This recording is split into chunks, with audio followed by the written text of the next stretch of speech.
Hello everyone, you're watching Awaz News. I'm Kubra Ali and I'll be taking you through top news across Canada. Male suspect sought after elderly Durham woman's home robbed at knife point. Playoff-bound Blue Jays persevered after a wobbly September. Next up is the Twins. Nearly 500 tenants from 5 apartment buildings in Toronto are now on rent strike.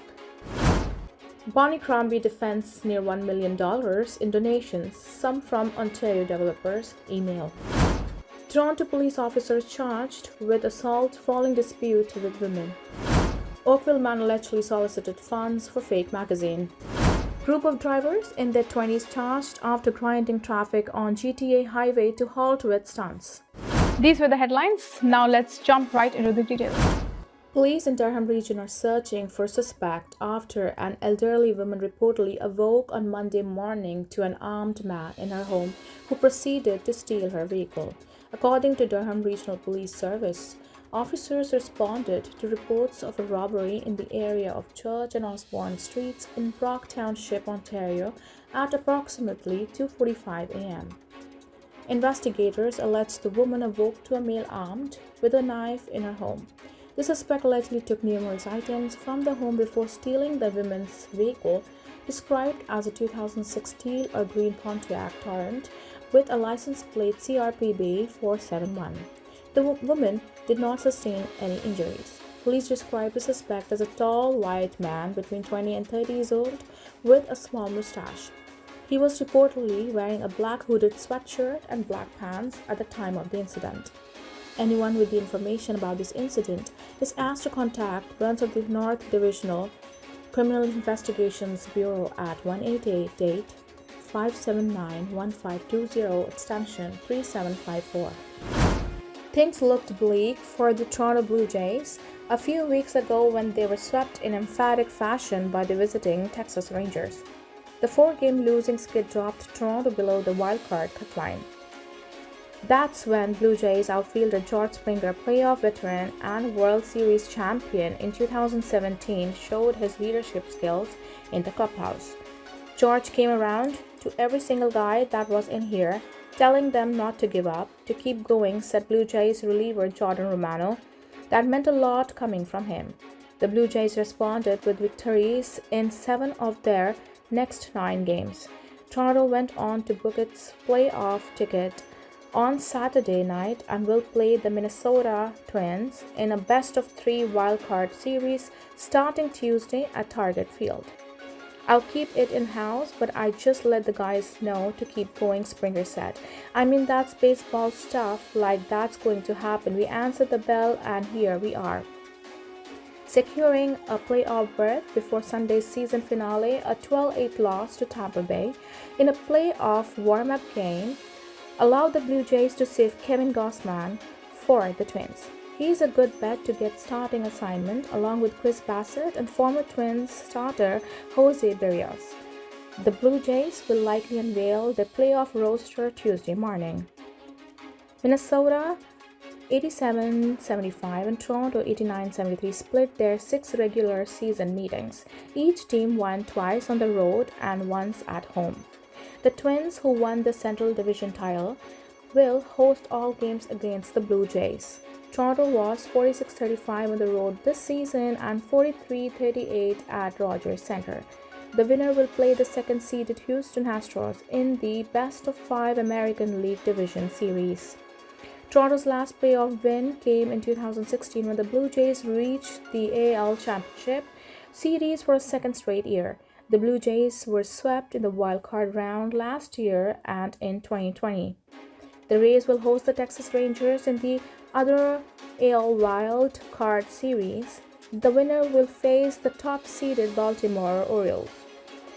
The ALDS winners will advance the AL Championship Series. The winner of that best-of-7 series will play the National League Championship in the World Series starting October 27th. We're capable of hoisting that trophy at the end of the year, I know that Kevin Kiermaier said. We have got all the talent on paper. We have proved that we can play with all the best teams.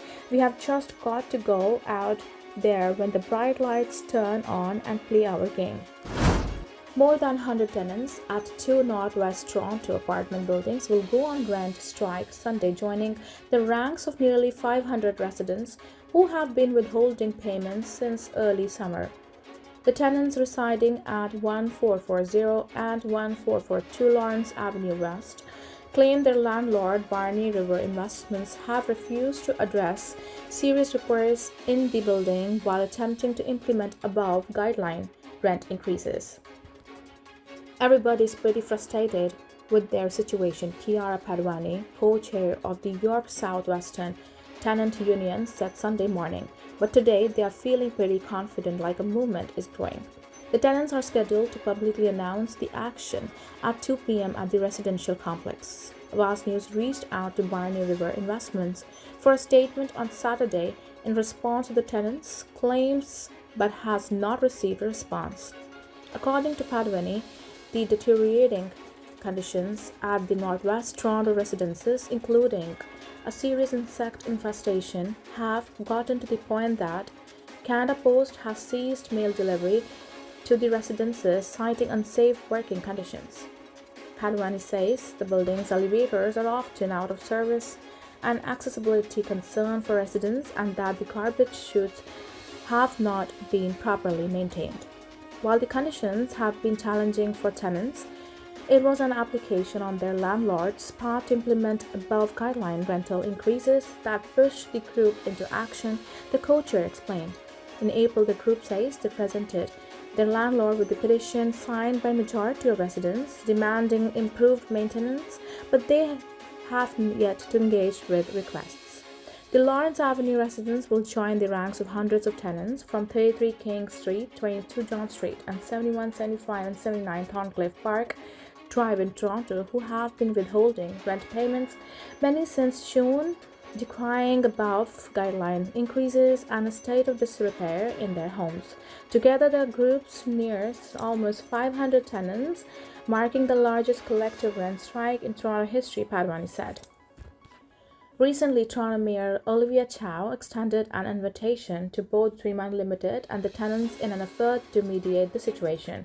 However, the tenants said their landlord was not willing to undergo the process and has instead begun recently issuing eviction notices. Awaz News has reached out to Dream in response to recent claims it was unwilling to participate in mediation efforts. The company previously told Awaz News in a statement that it has always been open to accommodating tenants facing hardship, but it is concerned that the tenants are getting bad advice as they are responsible to pay rent and they will need to pay rent to stay in the buildings. The company also stressed that the ad issue above guideline rent increases were inherited from the previous owner, saying it has not applied for any of those hikes since it acquired the properties in 2021. Meanwhile, tenants at Thorncliffe Park, whose homes are owned by Starlight and PRP Investments, attended eviction hearings this week. Bonnie Crombie has raised to nearly $1 million in her bid for leadership of the Ontario Liberals, tens of thousands of which appear to have come from one developer based in the Toronto area. According to the latest data from Elections Ontario, Crombie, who took a leave from her role as Mississauga mayor in September, has raised just under $93,700 as of Monday. Of the near million sum, more than $30,000 came from 10 individuals who share names with executives at one development company, HB&G Holborn Group. In an email sent to supporters on Monday, Crombie responded to criticism from key opponents Nate Erskine-Smith, Yasser Nahwi, and Ted Sue, all of whom brought up the developer donations in the debate held on September 14 in Thunder Bay, Ontario. Crombie's opponents claim that she has failed to build sufficient housing in Mississauga, pointing to the recent Ontario Greenbelt scandal. In the email, Crombie continued to defend herself while sharing the $1 million fundraising figure with her supporters. Our campaign has followed all campaign finance rules, Crombie wrote, every single time. All leadership donations are capped at a maximum of $3,350 and are disclosed publicly. Since the beginning of this year, the Liberal Party has raised approximately $600,000, while the Progressive Conservatives have raised more than 10 times that, a figure Crombie called unacceptable in the email. Liberal Party members across Ontario will vote for the new leader in November. The winner will be announced in December. A man in his 50s from Oakville, Ontario has been arrested and charged after allegedly selling advertisements and soliciting funds using a fake magazine for more than a decade. Police allege that between April 2011 and May 2023, an individual solicited funds for a fake publication titled Ontario Police Public Safety News. The man would tell business owners that it was widely distributed in Ontario in an effort to sell ad placements, Toronto Police said. He also told victims that their funds would be donated to community and educational programs for children, they alleged. The magazine was not widely distributed, Toronto Police Service TPS said in a release. The community programs do not exist. Due to the name of the magazine, the victims involved believed the accused was affiliated with police services, TPS stated. On Monday, police announced that 58-year-old Azhar Haider of Oakville has been arrested and charged with one count of fraud over $5,000. He's scheduled to make his first appearance at the Court of Justice on November 10th.